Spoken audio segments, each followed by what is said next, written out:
Assalamualaikum warahmatullahi wabarakatuh. Orang-orang cerdas tidak akan mengatakan 10 kata-kata ini.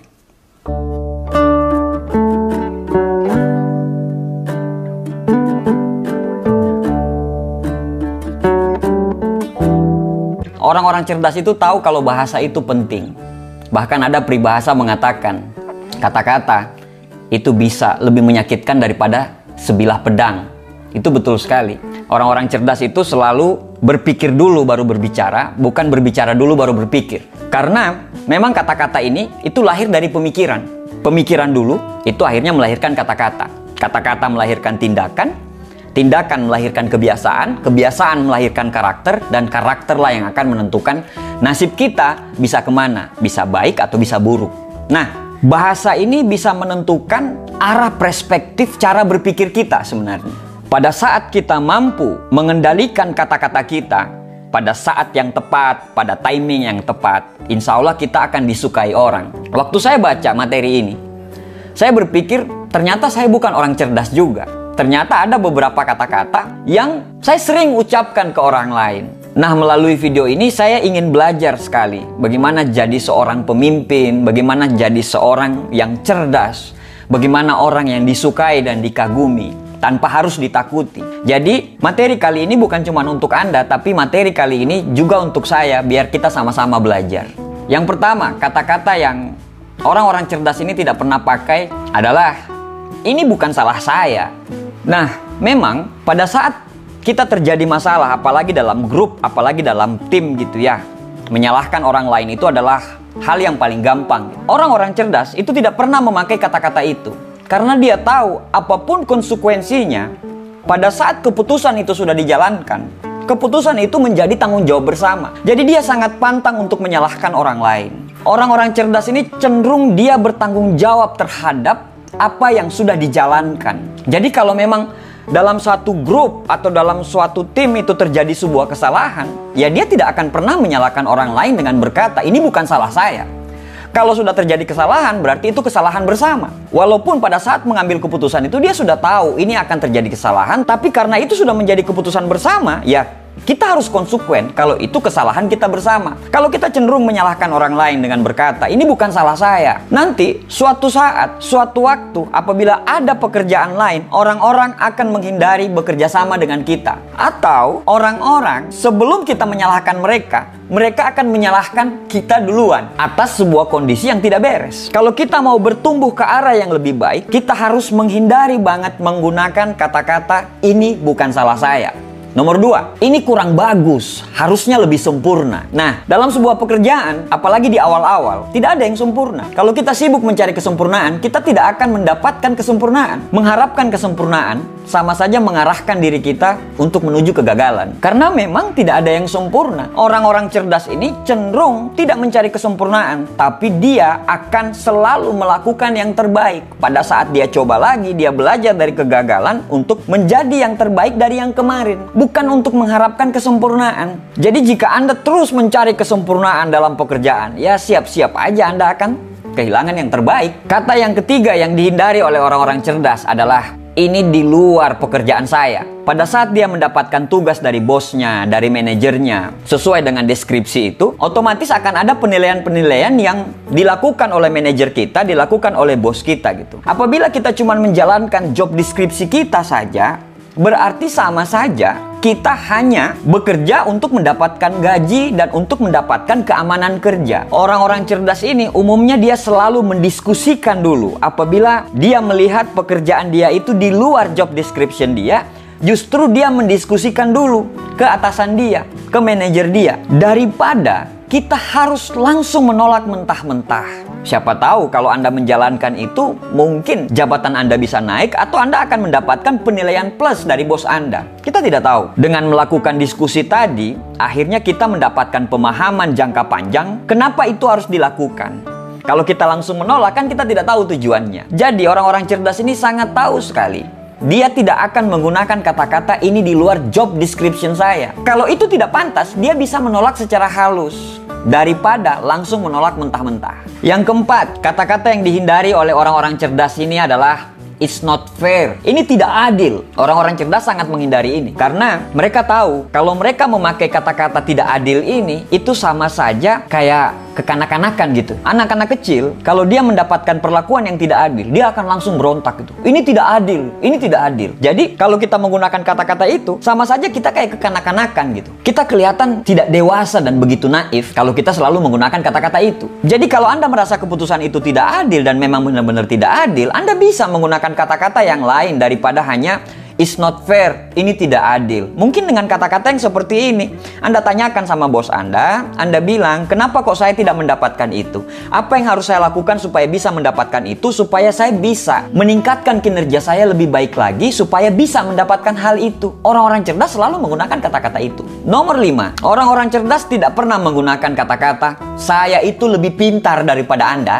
Orang-orang yang menggunakan kata-kata saya itu lebih pintar daripada Anda, itu sebenarnya dia pengen menunjukkan kesombongan dia pengen memperlihatkan kalau orang lain itu di bawah dia. Kalau memang Anda punya IQ yang bagus, kalau memang Anda punya tingkat kecerdasan yang bagus, kalaupun Anda memang lebih pintar daripada orang lain itu pasti mengakui kok. Kenapa? Karena Anda dibutuhkan di situ.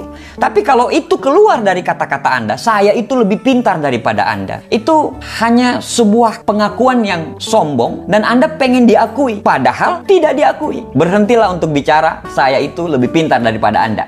Yang keenam, kata-kata yang dihindari oleh orang-orang cerdas ini adalah jangan tersinggung ya. Nanti, kalau, tapi, bla bla bla bla bla bla bla bla. Pertamanya sudah ngomong jangan tersinggung ya, tetapi pada akhirnya menyinggung perasaan orang lain. Orang-orang cerdas tidak akan menggunakan kata-kata ini. Apalagi para pemimpin hebat itu sangat menghindari kata-kata ini. Di awalnya sudah seperti itu. Akhirnya orang sebelum mendengarkan kelanjutannya, dia sudah defensif duluan. Kenapa? Karena itu pasti menyinggung. Daripada kita menggunakan kata-kata seperti itu, mending kita mencari kata-kata yang betul-betul tidak menyinggung orang lain, tapi maksud dan tujuan kita tersampaikan dengan baik dan benar, tanpa harus menyinggung orang lain. Nomor 7, kata-kata yang sering dihindari oleh orang-orang cerdas adalah, ini memang pertanyaan bodoh, tapi bla bla bla bla bla bla. Kalau orang sudah menggunakan kata-kata ini, artinya kalau dalam satu forum, yang pertama, kemungkinannya ini dia tidak nyimak forumnya. Atau yang kedua, dia tidak percaya diri. Nah, orang-orang pintar atau orang-orang cerdas cenderung menghindari untuk menggunakan kata-kata ini. Karena kalau kita menggunakan kata-kata ini, sama saja kita tidak percaya diri dan kita tidak yakin dengan pertanyaan kita itu.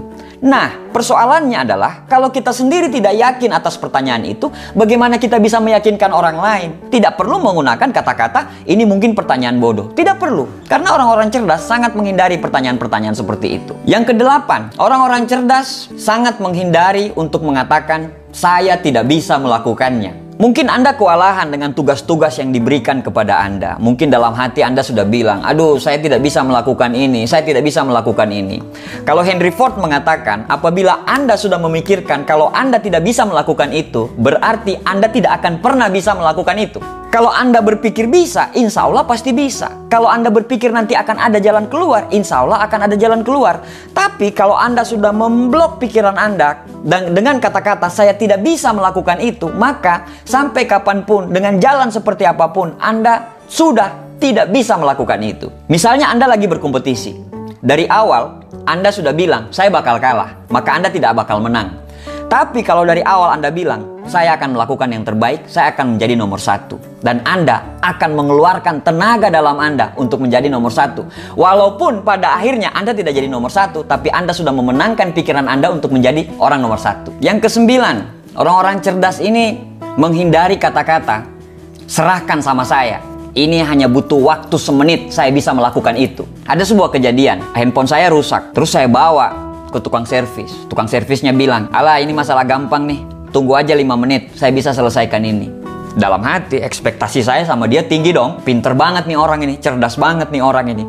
Ternyata butuh waktu berjam-jam, bahkan sampai butuh waktu 1 hari. Apa yang terjadi? Ekspektasi saya itu langsung menurun. Saya langsung bilang, ya katanya bisa nyelesain dalam waktu beberapa menit. Ternyata ini butuh waktu berjam-jam. Nah, sadar atau nggak sadar, kita sering memberikan keyakinan kepada orang dengan cara-cara seperti itu. Padahal orang-orang cerdas sangat menghindari kata-kata seperti itu. Kalau dia mendapatkan tugas, dia akan analisa baik-baik apa yang harus dia lakukan, apa yang harus dia perbuat, sehingga dia bisa menentukan berapa jam dia bisa mengerjakan itu, berapa lama dia bisa mengerjakan itu. Karena kalau kita membuat ekspektasi yang terlalu tinggi dan ternyata ekspektasi tersebut tidak sesuai dengan apa yang kita kerjakan, kita akan menjadi nilai minus di depan orang lain. Jadi sangat penting untuk menghindari kata-kata ini butuh waktu 1 menit, serahkan sama saya. Kita hindari kata-kata itu. Walaupun kita tahu kita bisa mengerjakan 1 menit, tapi tolong hindari menggunakan kata-kata itu. Yang ke-10, orang-orang cerdas sangat menghindari menggunakan kata-kata "kan sudah saya bilang". Ada beberapa orang apabila terjadi kesalahan, apabila terjadi misalnya dalam grup, dalam tim, terjadi suatu kegagalan, untuk melindungi diri dia akan selalu berkata, "kan saya sudah bilang, harusnya ini, harusnya itu". Padahal di mana dia waktu keputusan itu diambil? Kan keputusan itu keputusan bersama. Kalau sudah keputusan bersama, menjadi tanggung jawab kita. Apabila itu terjadi kesuksesan, yaitu kesuksesan kita bersama. Apabila itu terjadi kegagalan, yaitu kegagalan kita bersama. Seperti saya bilang, menyalahkan orang lain itu lebih gampang. Karena ego kita terselamatkan. Tapi apa? Kita akan dipandang miring sama orang lain. Akhirnya apa? Pada saat ada tugas berikutnya, Anda tidak akan pernah diajak bekerja sama. Karena apa? Karena ego dan kesombongan Anda itu. Makanya orang malas bekerja sama dengan Anda. Lagian kata-kata "kan sudah saya bilang, kan sudah saya bilang", saya lebih cenderung sering mendengarkan anak-anak saya ngomong seperti itu untuk melakukan pembelaan. Jadi artinya apa? Kalau Anda sering menggunakan kata-kata itu, berarti Anda masih kekanak-kanakan lah. Anda belum bermain dalam sebuah tim. Anda belum bekerja dengan tim yang bagus. Dan mungkin Anda bukan seorang pemain tim yang bagus. Karena memang kata-kata ini terdengar sangat sombong karena menjatuhkan orang lain. Demikian sharing santai dari saya. Terlebih dan kurangnya saya mohon maaf. Assalamualaikum warahmatullahi wabarakatuh. Sukses buat kita semuanya.